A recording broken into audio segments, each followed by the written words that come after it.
I state without reservation that the United States federal government is the world's largest child sex trafficking organization in modern history. The probability that thousands of these UACs are being raped at this very moment is 100%.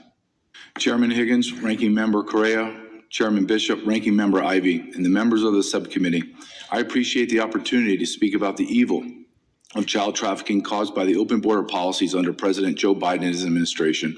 I served in the United States Border Patrol for 24 years until I retired as a Deputy Patrol Agent in charge in San Diego sector. I worked under 5 presidential administrations, and only one president secured the border, President Donald Trump. Border Patrol agents went from working and being supported by the greatest border president in American history to the worst, President Joe Biden. My last year in the Border Patrol was Joe Biden's first year in office. On his first day in office, I watched in disbelief as 94 executive orders cascaded down from Washington, D.C., obliterating every immigration policy that had been provided the most secure border in America's history. Border Patrol agents were forced to carry out unconstitutional orders that violated every law in the Immigration Nationality Act. President Biden, through Department of Homeland Security Secretary Alejandro Mayorkas, created policy out of thin air, ignored federal immigration law, and facilitated the largest mass invasion into America that the world has ever seen. The United States of America will have spent hundreds of billions of dollars in 4 years to fund the needs of over 50 million illegal aliens that populate our nation. Between 1 in 6 and 1 in 7 residents in America is an illegal alien. America has suffered the greatest demographic shift in modern history. After serving in the United States Border Patrol for 24 years, spending a year researching and writing a best-selling book entitled Invaded, The Intentional Destruction of the American Immigration System, and filming 2 documentaries, I state with complete certainty that Biden, Harris, and Mayorkas intentionally, strategically, and purposely weaponized illegal immigration and used it as a tool to fundamentally transform America.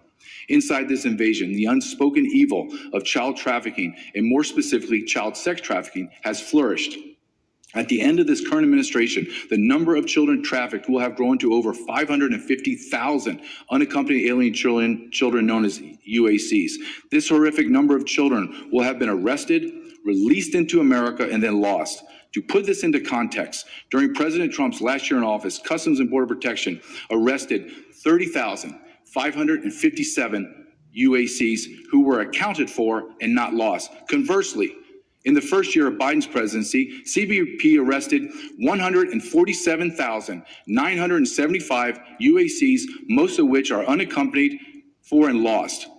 In 2023, Congressional Hearings Health and Human Services Javier Becerra and Director of Office of Refugee Resettlement Robin Marcos forced to admit that their agency had no contact with over 85,000 UACs. They were lost. What did DHS, HHS, and ORR do to correct this humanitarian disaster? Nothing.